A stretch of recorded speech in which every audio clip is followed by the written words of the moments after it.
The coffee shop smelled of cinnamon and burnt espresso. A Tuesday afternoon refuge for those avoiding real life. Melissa Hart sat in the corner booth, deliberately slouching in an oversized gray sweatshirt that had seen better days, probably in 2015. Her hair was pulled back in a messy bun that wasn't the fashionable kind. And she'd chosen her oldest pair of jeans, the ones with a small stain on the knee from a pasta incident she'd rather forget. No makeup. Definitely no makeup. She checked her phone for the third time in 5 minutes. Her best friend Tracy had set up this blind date, and Melissa had agreed only to stop the incessant nagging. After 3 years of failed relationships and one spectacularly disastrous engagement to a man who'd emptied her savings account before disappearing, Melissa had developed a foolproof strategy. Look as unappealing as possible on first dates. If a man couldn't handle her at her worst, he didn't deserve her at her best. Or something like that. Mostly, she just wanted to get through the next hour without another disappointment. The door chimed and Melissa glanced up, expecting to see some average guy in khakis. Tracy's usual type, she tried to push on her. Instead, a man in an impeccably tailored charcoal suit walked in, the kind of suit that whispered money rather than shouted it. He was tall with dark hair touched with silver at the temples, and he moved with the quiet confidence of someone who'd never questioned his place in the world. Melissa watched him scan the coffee shop, probably looking for some Instagram model he was supposed to meet. Their eyes met. He smiled and walked directly toward her table. Melissa. His voice was warm with a slight rasp that suggested either too many late nights or too much good whiskey. I'm Christopher Dane. Tracy said you'd be in the corner booth. Melissa's mouth went dry. This couldn't be right. Tracy had described her blind date as a nice guy from work who was recently single and could use a friend. This man looked like he'd stepped out of a Forbes magazine cover. She glanced down at her ratty sweatshirt and wanted to disappear into the cracked leather booth. That's me, she managed, not standing up. You can sit if you want or not. I mean, if you need to leave, I totally understand. Christopher's smile widened, revealing a dimple in his left cheek. Why would I leave? I just got here. He slid into the booth across from her with an ease that made her even more nervous. I have to say, Tracy didn't mention you had the most expressive eyes I've ever seen. They're remarkable. Melissa blinked. Are you sure you have the right Melissa? Melissa Hart works at Patterson Elementary as a third-grade teacher. Patterson Elementary loves murder mystery podcasts, has a cat named Agatha Christie, and makes the best chocolate chip cookies in 3 counties, according to Tracy. Christopher leaned back, completely relaxed. That's what I was told. The cookie thing intrigued me most. I have to admit, despite herself, Melissa felt a small smile tugging at her lips. Tracy talks too much. Tracy is a talented project manager and an excellent judge of character. Christopher said, she's worked for my company for 2 years, and I've learned to trust her instincts. Your company? Melissa's heart sank. Of course, he was Tracy's boss. This was some kind of pity date, probably arranged because Tracy had mentioned her pathetic post-breakup hermit lifestyle one too many times in the office. I own a consulting firm downtown. Very boring stuff. Corporate restructuring, efficiency analysis, that sort of thing. He waved his hand dismissively. I'd much rather hear about third graders. I imagine they're far more entertaining than middle-aged executives worrying about profit margins. A barista appeared at their table, and Christopher ordered a black coffee and asked Melissa what she wanted. She asked for a chai latte, then immediately regretted it. It sounded so pretentious. Why hadn't she just said regular coffee? So, Christopher said once the barista left, I have a confession to make. Here it comes, Melissa thought. The polite exit. The you seem nice, but speech. I told Tracy not to describe me to you. I asked her to keep it vague. He ran a hand through his hair, looking almost sheepish. I've had some experiences with women who were more interested in my bank account than in me. It gets exhausting pretending you don't notice when someone's eyes light up at the mention of your job title rather than something you've actually said. Melissa studied him carefully. There was something genuine in his expression. A weariness around his eyes that she recognized. She'd seen it in her own mirror after Jeremy left. That bone-deep tiredness that comes from being disappointed by people you trusted. Tracy didn't tell me anything except that you were single and could use a friend. Melissa said honestly. I almost can-led 3 times. I'm not really in a dating place right now or ever again, possibly.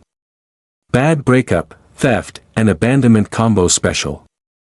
The words came out more bitter than she'd intended. Sorry, I'm not usually this cynical or this underdressed. She gestured at her sweatshirt. Full disclosure, I dress like this on purpose. I've been sabotaging my own dates for 6 months. Christopher laughed. A genuine sound that made a few other patrons glance over. That's brilliant. Wish I'd thought of it. I once wore a fake mustache to a set-up dinner. Didn't work. She complimented it. Melissa couldn't help but laugh. You did not. I absolutely did. It was a very dignified mustache. Made me look like a Victorian gentleman. Or so I told myself. He accepted his coffee from the returning barista with a nod of thanks. The relationship lasted 3 weeks before she asked if I'd consider investing in her friend's cryptocurrency startup. That's when I knew the mustache had failed its mission. They talked for an hour, then 2. Christopher asked about her students, and Melissa found herself telling stories about 8-year-old drama and the politics of playground kickball. He listened like she was describing something fascinating rather than mundane elementary school life. When she asked about his work, he described it with self-deprecating humor, making corporate consulting sound almost adventurous. I should probably go, Melissa finally said, noticing the coffee shop was preparing to close. I have lesson plans to finish. Can I see you again? Christopher asked, his directness catching her off guard. Maybe somewhere you feel comfortable dressing however you want. Though I have to say that sweatshirt is growing on me. Melissa hesitated. Every instinct screamed to say no, to protect herself, to not risk another heartbreak. But something about Christopher felt different. Maybe it was the way he'd looked at her ratty clothes and messy hair and smiled like she was exactly what he'd hoped to find. Okay, she said quietly. But I choose the place, and I'm paying for myself. Deal, Christopher said, standing and offering his hand to help her up. She took it, feeling the warmth of his palm against hers. As they walked toward the door, Melissa's phone buzzed. A text from Tracy. How's it going? Did you scare him off yet? Melissa glanced at Christopher, who was holding the door open for her. His expression hopeful and kind. She had no idea that the man she just agreed to see again was worth more than most small countries' GDP, or that his consulting firm was actually a global empire with offices on 4 continents. She didn't know that Christopher Dne's name appeared regularly in financial newspapers, or that his last relationship had ended when he discovered his girlfriend had sold their private conversations to a tabloid. All she knew was that for the first time in 3 years, she felt a flutter of something that might have been hope. What Melissa couldn't have known was that Christopher had made a decision the moment he'd seen her deliberately slouched in that oversized sweatshirt, making no effort to impress him.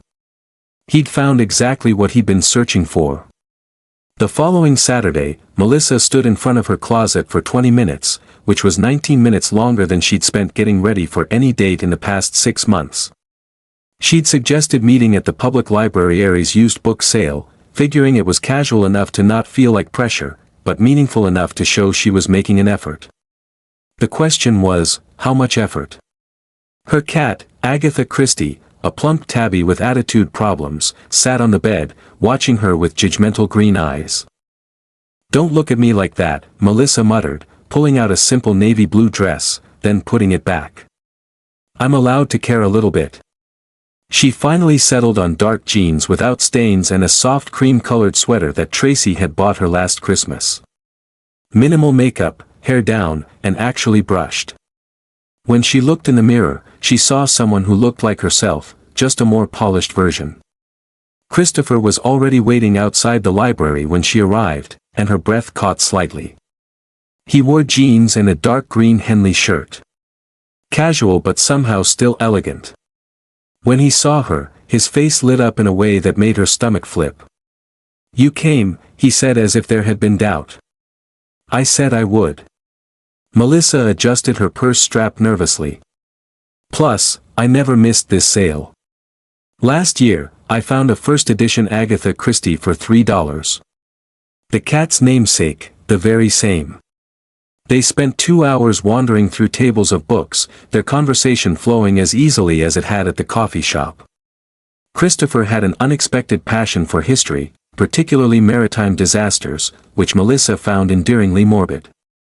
She introduced him to her favorite mystery authors, and he actually seemed interested, not just politely nodding along.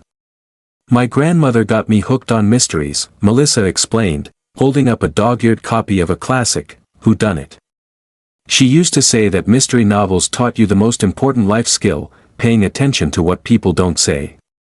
"Wise woman," Christopher said. He paused at a table of old photographs and postcards. "My grandfather taught me something similar, but about business. He said, the best deals happen when you listen more than you talk." "Is that how you became successful?" The question slipped out before Melissa could stop it. "Tracy mentioned, you do well." Christopher's expression shifted slightly, becoming more guarded. "Tracy has a generous definition of doing well. But yes, I've been fortunate." He picked up an old postcard showing the Portland harbor from the 1950s. "My grandfather started with a small accounting office. Very humble beginnings. He taught me that money is just a tool. What matters is what you build with it and who you become in the process." There was something in his tone, a careful neutrality that made Melissa wonder what he wasn't saying. But she didn't push. She had her own secrets, her own carefully guarded wounds. They left the library with a small stack of books each, and Christopher suggested lunch at a diner 2 blocks away. It was the kind of place with cracked vinyl booths and a menu that hadn't changed since 1987. And Melissa loved it immediately. Over burgers and milkshakes, Christopher asked about her ex-fiancé. The question gentle but direct. "Jeremy," Melissa said, the name still leaving a bitter taste. "We were together 4 years, engaged for 6 months. I thought I knew him." She dragged a French fry through ketchup, not eating it. "Turns out he'd been unemployed for 8 months and didn't tell me. He took out credit cards in my name, emptied our joint savings account, and left a note saying he needed to find himself. Found himself in Costa Rica with his yoga instructor. Apparently, God, Melissa, I'm sorry. The worst part wasn't the money, though. That hurt. It was realizing I'd been so blind. I teach 8-year-olds to recognize patterns and solve problems, but I couldn't see what was happening in my own life." She finally ate the French fry. "It made me question everything about my judgment." Christopher reached across the table. Not quite touching her hand, but close enough that she could feel the warmth. "You weren't blind. He was a skilled liar. There's a difference." "What about you?" Melissa asked, needing to shift the focus. Tracy said, "You're recently single, too." "Victoria," Christopher said, and something hardened in his expression. "We dated for a year. She was elegant, sophisticated, said all the right things. Then I discovered she'd been recording our private conversations and selling information to financial journalists. Nothing illegal, just intimate details about my life, my business decisions, my family. Things I'd shared in confidence." Melissa's chest tightened. "That's horrible. The tabloids had a field day.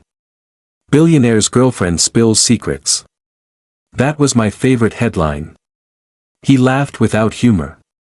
"That was 8 months ago.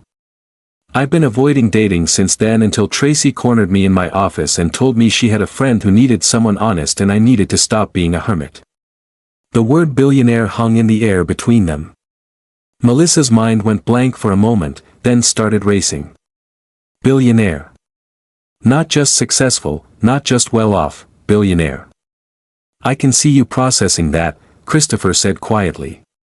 I should have told you sooner, but I was enjoying being just Christopher for a while. Not Christopher Dane of D&E Industries.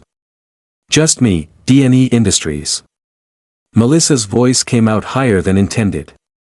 The D&E Industries, the one that's renovating half the waterfront that owns the buildings downtown with your name on them. Technically, the buildings don't have my name on them. The company does. He ran a hand through his hair, looking genuinely uncomfortable. This is why I don't lead with it. Everything changes. People start calculating net worth instead of listening to what I'm saying. Melissa sat back in the booth, her mind reeling. Tracy hadn't just set her up with her boss. She'd set her up with one of the wealthiest men on the West Coast, and Melissa had shown up to their first aid in a stained sweatshirt. I need a minute, she said, standing abruptly. I'm not leaving. I just need to breathe. She walked to the diner's bathroom, splashed cold water on her face, and stared at herself in the mirror. This was insane. She was a third-grade teacher who lived in a one-bedroom apartment and considered splurging when she bought name-brand cereal. He was a billionaire. Actual billionaire. The math didn't work. But then she remembered the way he'd listened to her stories about her students. Genuinely interested. The way he'd laughed at himself, not taking anything too seriously. The vulnerability in his eyes when he talked about Victoria's betrayal. When she returned to the table, Christopher was staring at his untouched milkshake. I'm not good at this, Melissa said, sliding back into the booth. I don't know how to date someone who probably has a private jet. 3, actually, Christopher said, then winced. Sorry, bad joke, Melissa. I don't want you to think about any of that. I just want to spend time with someone who sees me, not my bank account. Can we try that? I'm terrible at pretending things don't exist. I'm not asking you to pretend. I'm asking you to get to know me before deciding what the money means. His eyes were earnest, almost pleading. I like you. I like that you dressed in your worst sweatshirt to try to scare me off. I like that you're honest and you don't play games. I like that you're sitting here telling me you're terrible at this instead of pretending it's not complicated. Melissa took a deep breath. Okay, but I have conditions. Name them. We split everything. I'm not comfortable with you paying for things all the time. It feels like a power imbalance. She held up a hand when he started to protest. I know it's not rational, but it's important to me. Agreed. Though I reserve the right to occasionally bring you coffee, and we take this slow. I mean, glacially slow. I need time to figure out if this is real or if I'm just dazzled by the impossible fairy tale of it all. I can do slow, Christopher said. Though for the record, I'm the one who feels like I'm in a fairy tale. Do you know how rare it is to meet someone genuine? They finished their lunch, the tension easing back into comfortable conversation. As they walked back to their cars, Christopher's phone rang. He glanced at it and grimaced. I have to take this business crisis. Can I call you later? Sure, Melissa said, and meant it. She watched him walk away, phone pressed to his ear, his entire demeanor shifting into something more authoritative. This was the billionaire CEO, she realized. The man who ran an empire, and somehow, impossibly, he wanted to date her. Her phone buzzed with a text from Tracy. Tell me everything. Melissa smiled and typed back, you have so much explaining to do. What she didn't know was that the business crisis on Christopher's phone was his brother, demanding to know why Christopher was wasting time with some nobody teacher when there were appropriate women who understood his world, or that Christopher had told his brother to mind his own business in language colorful enough to make a sailor blush. The real test Melissa would discover wasn't whether she could handle Christopher's wealth. It was whether she could handle everyone else's reaction to it. 3 weeks into dating Christopher, Melissa's carefully constructed normal life began to crack at the seams. It started small. A photographer outside her apartment building. A gossip blog mentioning mystery woman seen with Christopher Dane. Tracy pulling her aside at school pickup with wide worried eyes. Have you seen what they're writing about you online? Tracy asked, shoving her phone toward Melissa. The headline read, Billionaire Christopher Dane's New Flame. Elementary school teacher or gold digger? In disguise. Melissa's stomach turned as she scrolled through the article, which speculated about her motives, her background, even included a photo of her apartment building with the caption, Modest living for now. Someone had dug up her engagement announcement to Jeremy from 3 years ago, spinning it into a narrative about a woman with a pattern of targeting successful men. This is insane, Melissa whispered. They don't even know me. Christopher needs to shut this down, Tracy said firmly. He has publicists for this exact reason. But when Melissa called Christopher, he sounded exhausted. I'm trying, Mel. I've had my team contact the major outlets, but these gossip sites, they don't care about truth. They care about clicks, he paused. I'm so sorry. This is exactly what I was trying to protect you from. Maybe we should cool things off, Melissa said, hating the words even as she spoke them. Just until the attention dies down. Is that what you want? Christopher's voice was careful, controlled. Or is that what you think you should want?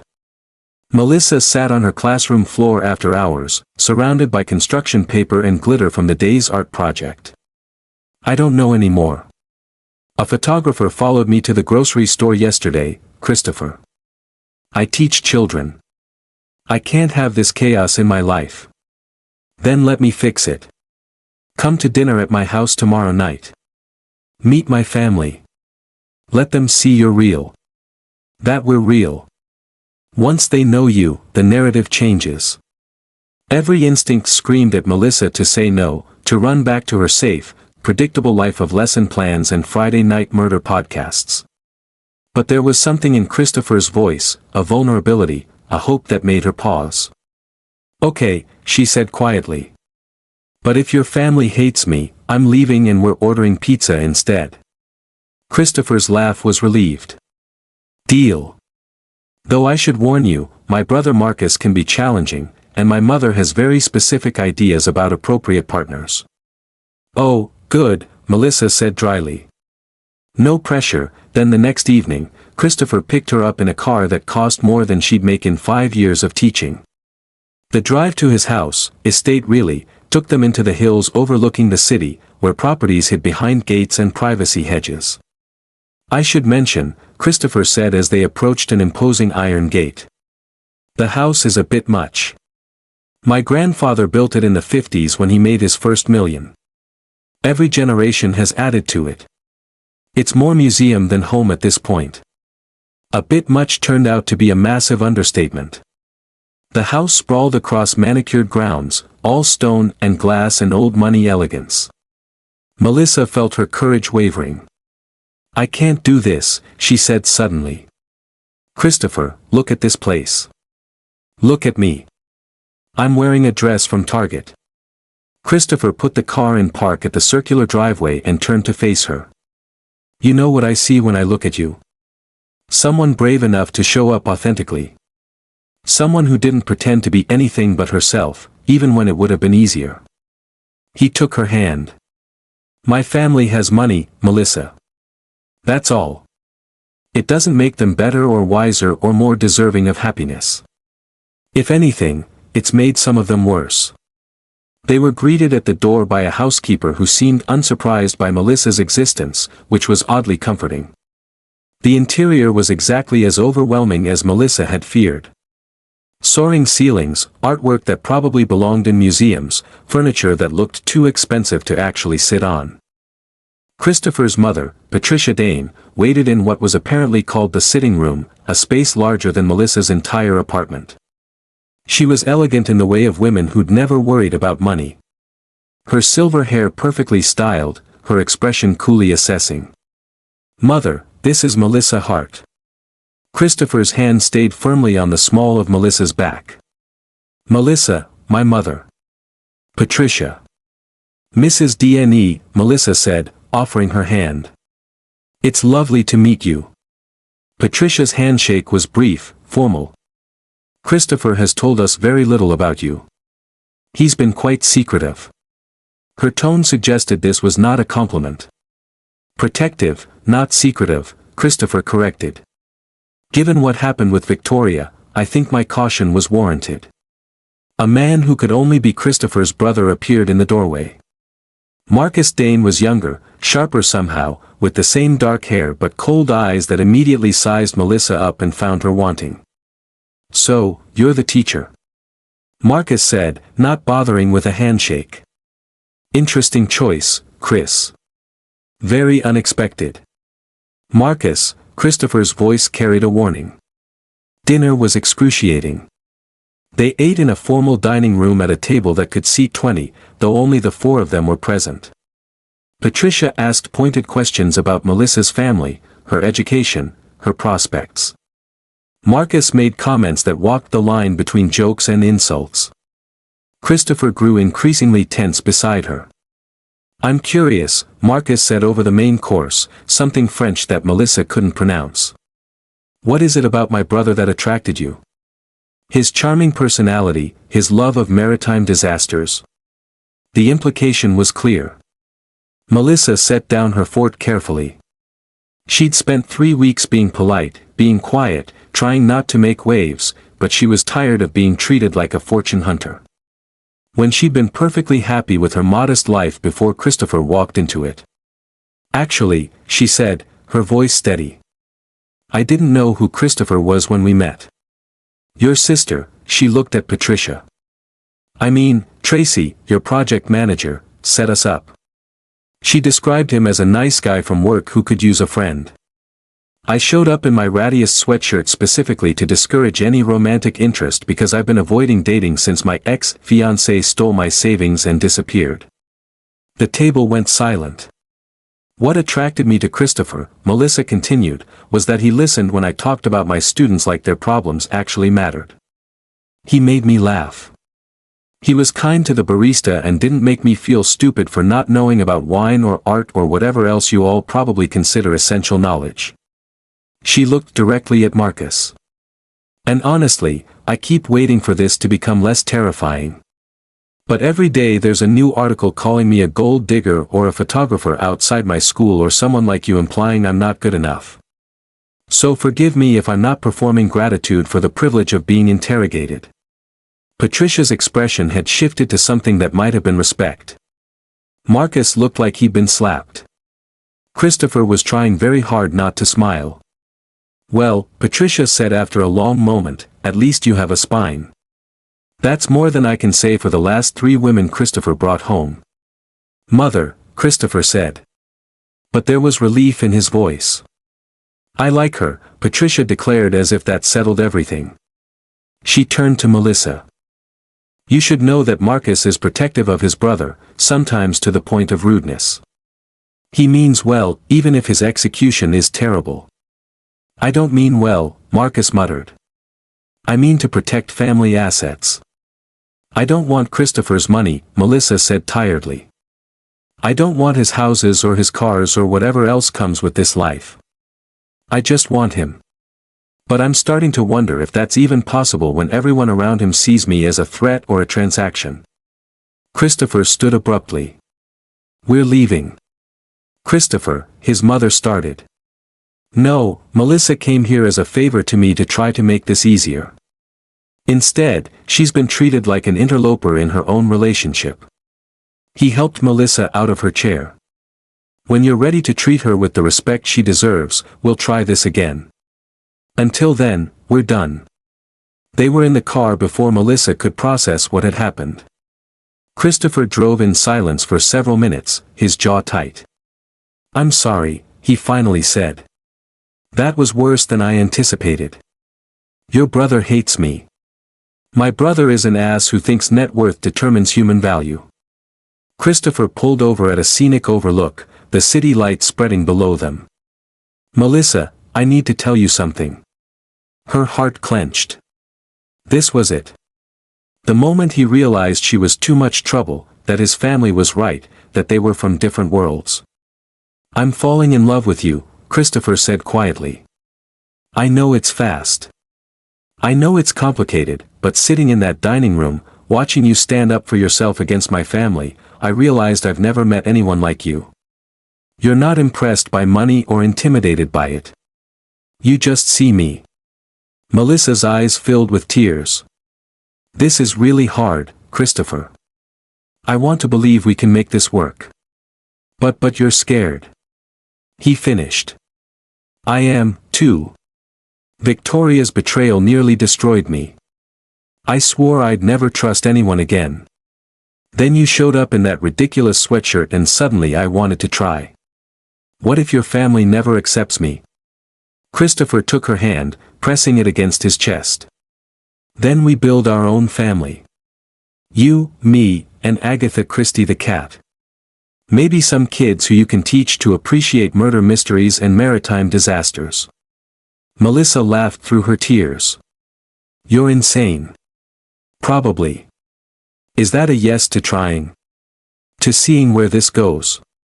She thought about her careful, protected life, the walls she'd built after Jeremy, the safe predictability of teaching and Friday nights alone.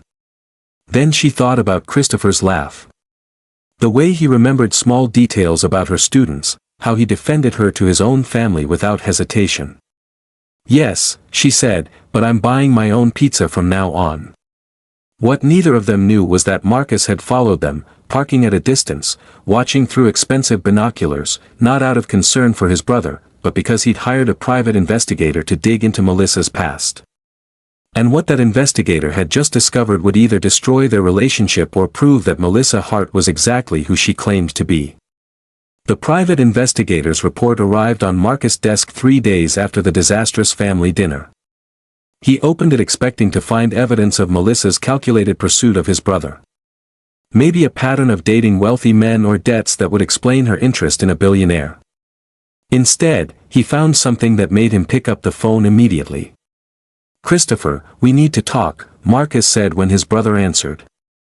"It's about Melissa. If you're calling to insult her again, just listen." Marcus took a breath. "I had her investigated. Before you get angry, hear me out. The investigator found something you need to know." Christopher's voice went cold. "What did you do?" "Jeremy Walters, her ex-fiancé. He didn't just steal from her. He took out 3 credit cards in her name, a personal loan, and he forged her signature on documents that made her liable for his gambling debts. We're talking about over $200,000. She's been paying it off for 3 years, working summer school and tutoring on weekends. She hasn't taken a real vacation since he left. She buys second-hand clothes and lives in that tiny apartment because every spare dollar goes to fixing the financial destruction he caused." The line went silent. "Christopher, you had no right to invade her privacy like that." But Christopher's voice had lost its edge, replaced by something that sounded like anguish. "She never told me it was that bad because she has pride," Marcus said quietly. "Because she's not with you for money.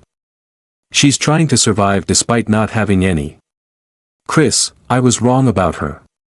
Completely wrong, and I need to apologize."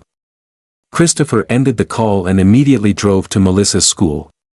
He found her in her classroom after hours as usual, grading papers while eating a peanut butter sandwich for dinner. "You don't have to live like this," he said from the doorway. Melissa looked up startled. "Christopher, what are you doing here?" "Marcus told me about Jeremy, about the debt." He walked into the classroom, looking around at the cheerful decorations she'd clearly paid for herself. "Melissa, why didn't you tell me?" Her face flushed. "Did your brother investigate me?" "Seriously?" "He did, and it was wrong, and he knows it. But that's not the point. $200,000. Melissa, you're drowning and you didn't say a word because it's my problem, not yours." She stood defensive. "I made the mistake of trusting Jeremy. I signed those papers without reading them carefully enough. I'm the one who has to fix it." You were a victim of fraud and I reported it and the police said there wasn't enough evidence to prosecute and the credit companies said I was liable regardless. Melissa's voice cracked. So, I've been fixing it piece by piece. I don't need rescue, Christopher. I don't need you to swoop in with your checkbook and make my problems disappear. What if I want to help? Then you're not listening to me. She grabbed her bag, papers scattering. This is exactly what I was afraid of. You finding out I have problems and deciding you need to fix them because you can afford to. That's not a relationship. That's charity. That's not what I meant, isn't it? Melissa's eyes were bright with unshed tears. You come from a world where money solves everything. But some of us need to solve our own problems to prove we can survive.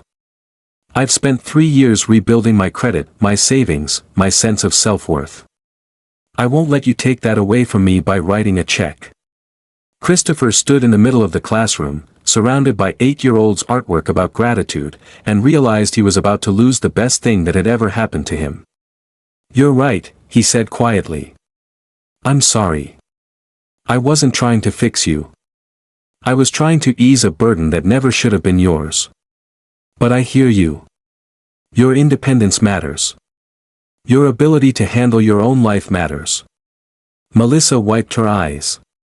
I need some space to think. How much space? I don't know. Everything is moving so fast and your brother is investigating me and I feel like I'm losing control of my own story. Christopher nodded even though it hurt. Okay. But Melissa, when you're ready to talk, I'll be here. No pressure, no expectations, just me. A week passed. Then too, Christopher threw himself into work, but every morning he looked at his phone hoping for a message. Marcus, surprising everyone, showed up at Melissa's apartment with flowers and a genuine apology that she accepted with wary grace. Patricia called her directly, inviting her to lunch as two women who care about the same stubborn man. It was Tracy who finally intervened, cornering Melissa at school. You're miserable, Tracy said bluntly. He's miserable. What are you waiting for? Proof that this can actually work. Melissa admitted that I'm not going to wake up one day and realize I've lost myself trying to fit into his world. You stood up to his entire family at dinner. You told off a billionaire for trying to help you. You're the least lost person I know. Tracy squeezed her hand. The question isn't whether you can fit into his world. It's whether he's worth building a new world together.